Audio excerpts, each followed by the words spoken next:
Welcome to Animal Atlas. Come with us around the globe and explore the animal world and its jungle animals and desert creatures. We'll meet wildlife on the savannah and see our underwater friends. And animals from the Arctic Circle.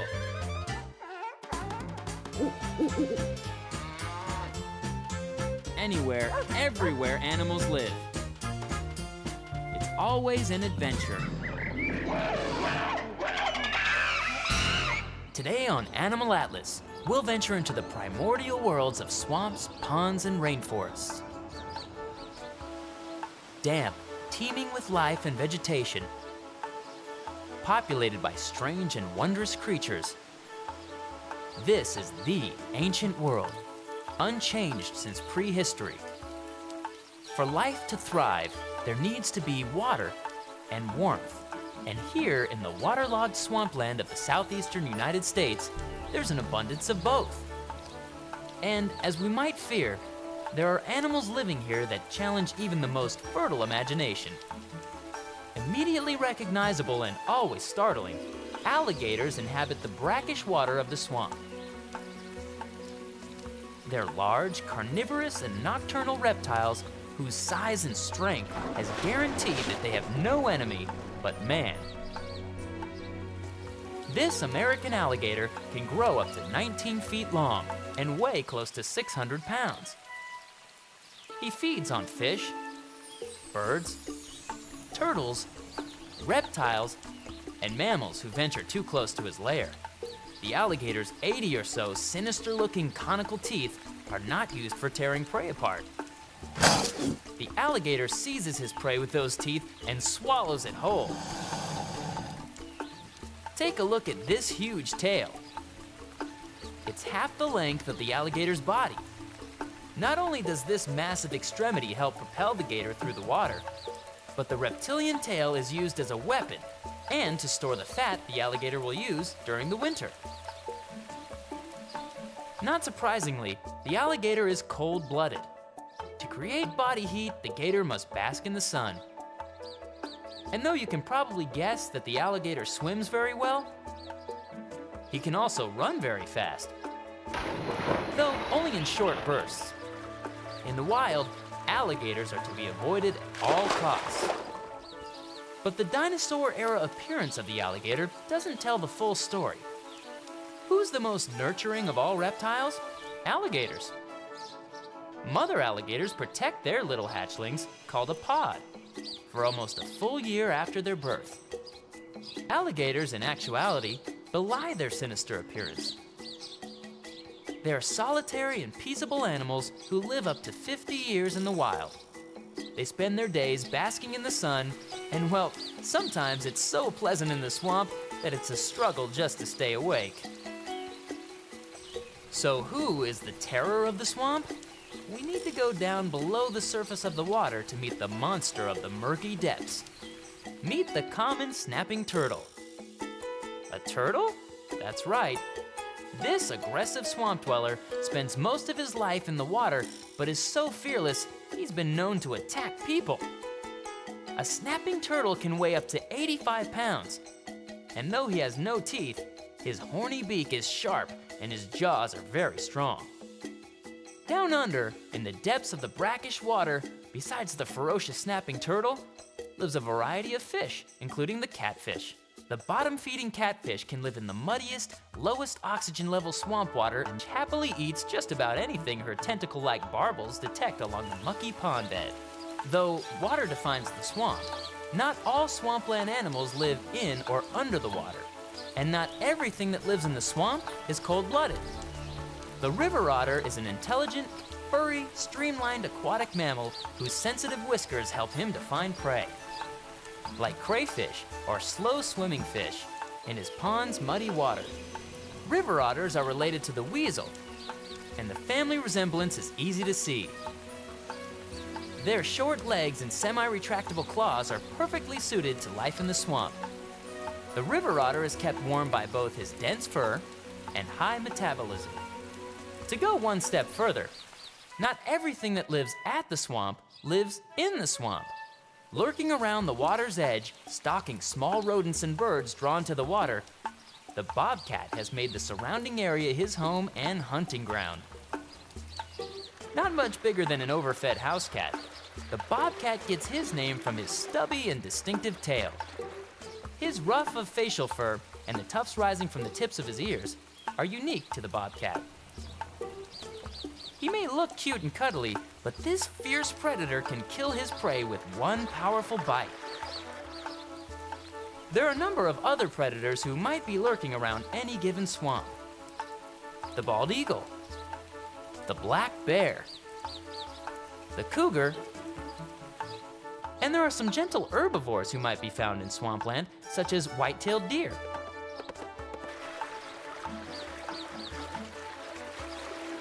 One kind of animal is almost certain to be an inhabitant of even the most remote swamp: birds.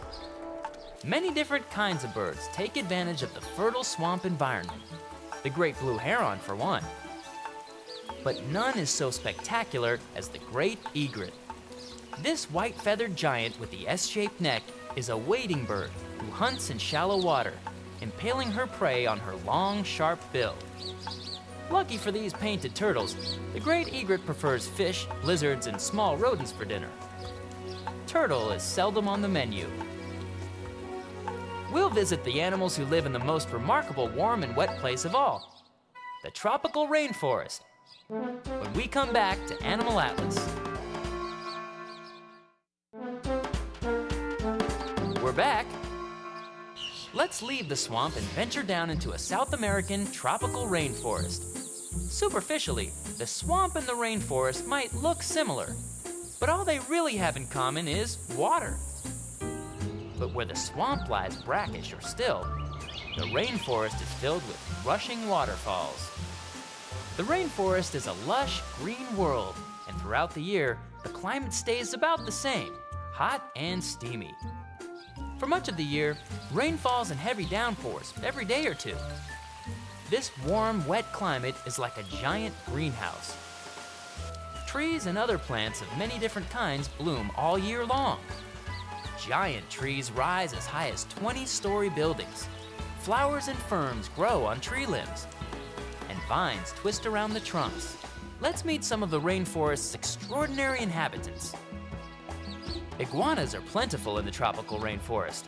An egg layer and an excellent swimmer, the iguana is completely at home in the rainforest understory. He can climb through vegetation with enviable ease. Down below, on the rainforest floor, the tapir, with his flexible snout and keen sense of smell, roams at night. Nose to the ground, sniffing out food and, occasionally, other tapirs. He may look slow and clumsy, but nothing is further from the truth. When threatened, the tapir can crash through the rainforest underbrush at remarkable speed. He's also an excellent swimmer and diver, who can remain submerged for several minutes. If cornered, the thick, hard skin on the tapir's neck can even protect him from a predator's sharp fangs. And look, the sweet-looking but tough-as-they-come tapir has strong jaws and large teeth that can inflict a serious bite. Also on the rainforest floor, one can encounter small herds of quick-on-their-hoofed feet javelinas, also called collared peccaries. These mammals resemble pigs, but aren't closely related to pigs. They do make snorting, woofing, and grunting noises, but they mark their territories with a skunk-like odor which is detectable from hundreds of feet away. Stocky, bristly, and with downward-pointing, razor-sharp canine teeth, the javelina is mostly an herbivore, but he won't turn down an egg if he finds one. Who preys on the javelina? Some threats come from the forest floor, from wildcats such as this South American cougar. An agile climber, this big cat can ambush unsuspecting prey from above, and with his great strength and stamina, can pursue even the quickest and most desperate prey. Other threats come from even higher in the trees. The magnificent harpy eagle is the largest of the 50 or so species of eagles, and grows 36 to 40 inches in length, nearly half the size of an average human. A formidable hunter, the harpy eagle possesses enormous grasping talons, which he uses both for perching and for snaring prey. Though young javelinas are fair game for the harpy eagle, a favorite prey of this powerful bird is one of the premier residents of this lush rainforest, the monkeys. When we come back to Animal Atlas, we'll meet some monkeys of the rainforest. But first, let's see if you can guess this next animal fact. The great curassow is what? A monkey. B, a snake. C, a butterfly. Or D, a bird. The answer coming up right after this on Animal Atlas. We're back. Did you guess the right answer to our question? The great curassow is what? The answer is D, a bird. The great curassow is a bird, a great big bird, standing nearly 3 feet tall. The great curassow roosts in trees in the rainforest understory, but tends, like chickens, to run rather than fly, preferring to forage on fallen fruits, berries, and seeds, and to scrape the ground for insects or small animals. Most distinctive is the great curassow's crown of forward curling feathers. It's as if he left curlers in his feathers overnight and forgot to comb it out. The longest tail feathers, however, belong to the quetzal, a solitary bird who is an awkward flyer and who is, sadly, threatened by extinction. These brilliantly colored birds were sacred to the ancient Mayan people, and the quetzal figures prominently in their legends and their art. Quetzals do not survive in captivity, but luckily, the macaw does. Here, in a pocket of the South American rainforest, man and bird live in harmony. Macaws are colorful, social, and intelligent. They're the largest of all parrots and come in 17 different, gorgeously decorated species. Their sharp, hooked bills are perfect for eating nuts, fruits, and seeds, for their beak is strong enough to break open even the most stubborn nut pod. Their feet have a very strong grip, which allows them to grasp easily, and as we can see, 2 of their toes point backwards and 2 point forward. Not only are macaw feet ideal for perching, but also for grasping food, or fingers, and bringing them to their mouths. Ouch! In the rainforest, even the vultures are colorful. The king vulture, the largest lowland forest vulture in the Americas, is a startling-looking creature. His fleshy wattle, his bare head with yellow and red-colored skin? Amazingly, it almost seems as if he's wearing an aviator's helmet.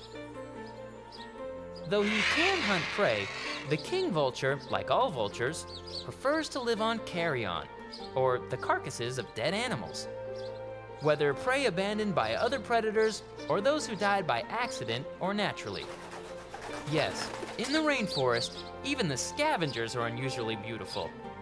The fertile land is ablaze with color, as are so many of the animals who live here, like this butterfly.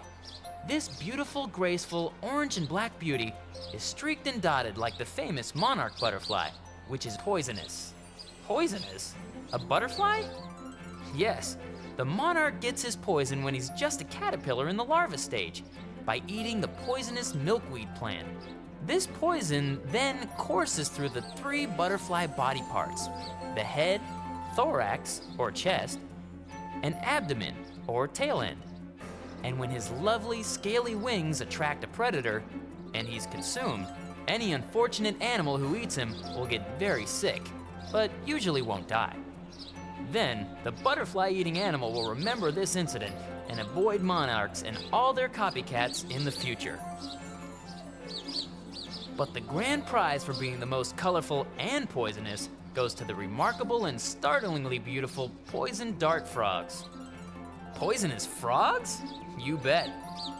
These poison dart or arrow frogs are conspicuously colorful, whether red and blue or green and black. Poison dart frogs hunt ants and termites by day, and because their prey is so small, they spend a great deal of time foraging.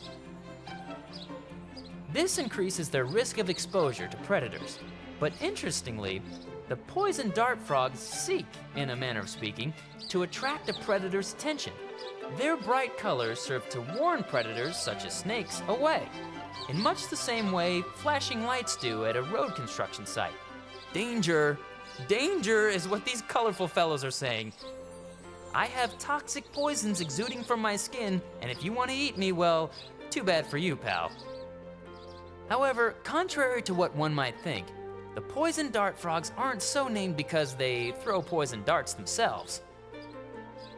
Their name comes from the Colombian Chaco Indians, who once used the poison of one type of these frogs to tip their darts. For humans, unless we're silly enough to eat one of these gorgeous frogs, they pose no threat. Snakes? Did we mention snakes? Oh yes, down on the forest floor, and in the trees of the understory, there are more snakes than we can count. Many, like this green vine snake, are adept at camouflage. This fellow is cleverly disguised as a green vine, and if we didn't know what we were looking for, we too might have been fooled. This humongous boa constrictor, curled up on a log, looks enough like the log to entice an unsuspecting prey, such as the javelina, into the vicinity. Once that happens, the boa will constrict or squeeze the prey until it can no longer breathe. Not even monkeys are safe from snakes. As this snake demonstrates, tree climbing is not a problem when you're a hungry snake. This bushmaster snake demonstrates the S motion of a snake on the ground. But don't get too close. The bushmaster is the largest of all venomous snakes in the Americas and the longest viper in the world. He is deadly poisonous and can reach up to 12 feet in length.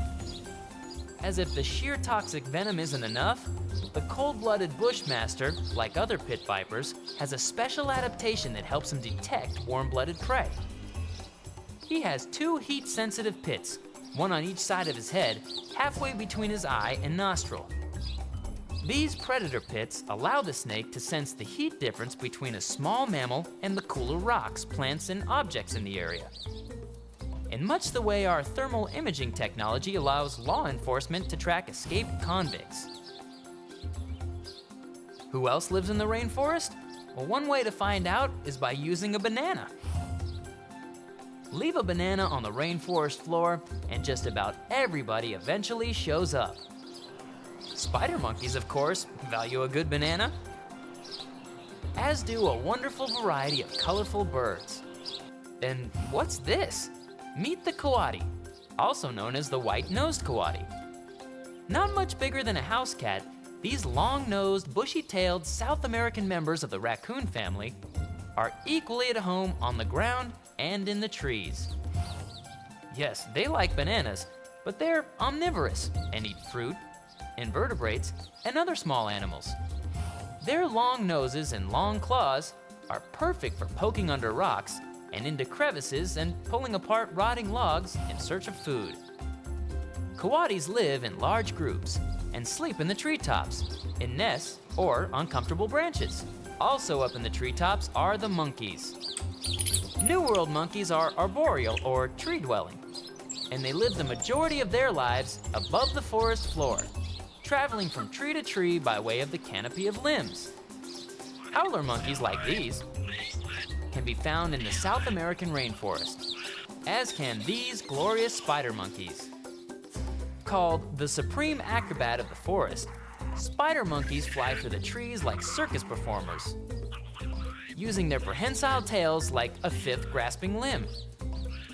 They climb so high that not even the most determined snake can reach them.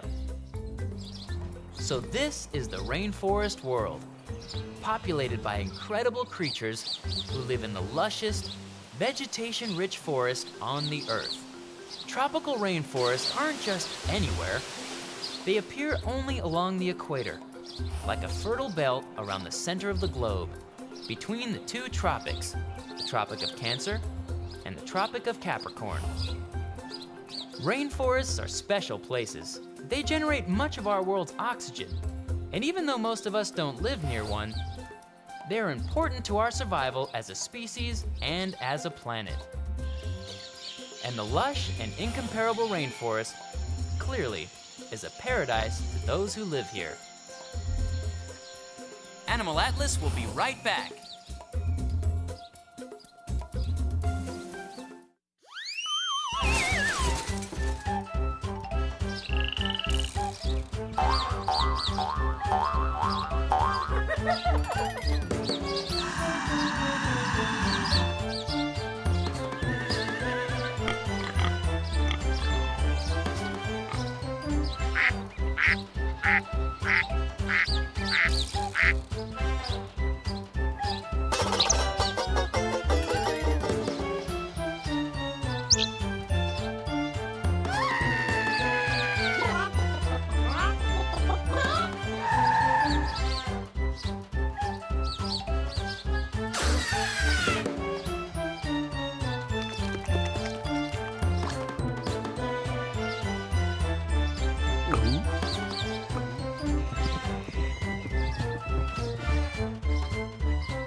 Once again, we've traveled the globe, from North and South America, to Africa, and Asia, to Australia, and every fascinating place in between. We've met all kinds of incredible animals and learned some important facts about their ability to survive and flourish on our planet. And with our help, we'll make sure they're around for a long time to come. Join us next week for another amazing adventure on Animal Atlas.